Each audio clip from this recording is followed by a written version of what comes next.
I think working a W-2 job and having a side business is like a cheat code sweet spot, right? For those of you all that are starting. Because if you make $100,000 at work, right, but your business makes $10,000, but let's say your business has $30,000 in losses, your business lost $20K, right? Because all the tax deductions.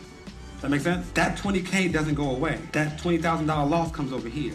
You went from paying taxes on $100,000 to only paying taxes on $80,000 because your business losses subtract from your work income.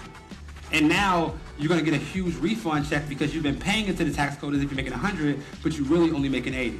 Now, while this is amazing information, it's incomplete information. And we're falling into a super bad habit of getting the information that we want to hear and running with it instead of doing our research and getting the complete picture of what it actually means and any consequences that can come from it. Now, like this gentleman explained, if you do suffer a loss in your business, you can actually deduct it from your personal W-2 income. Now, when my businesses were struggling early on years ago and my wife was making money at her W-2 job, we used to utilize this strategy. But the reality of this is if your business loses money for too many years in a row, the government will then deem it as a hobby and not a business, since a business has to turn a profit, or at least have some potential to turn a profit. So if your business is losing $20,000 a year every single year, they are going to audit your books, and they can audit your most recent 5 years of tax returns. This is a big problem for pretty much anybody in America. Remember, when you hear information like this, always consult a tax professional so you can find out how to play the game effectively in real life. Follow for more tips and tricks that'll help you increase your credit scores.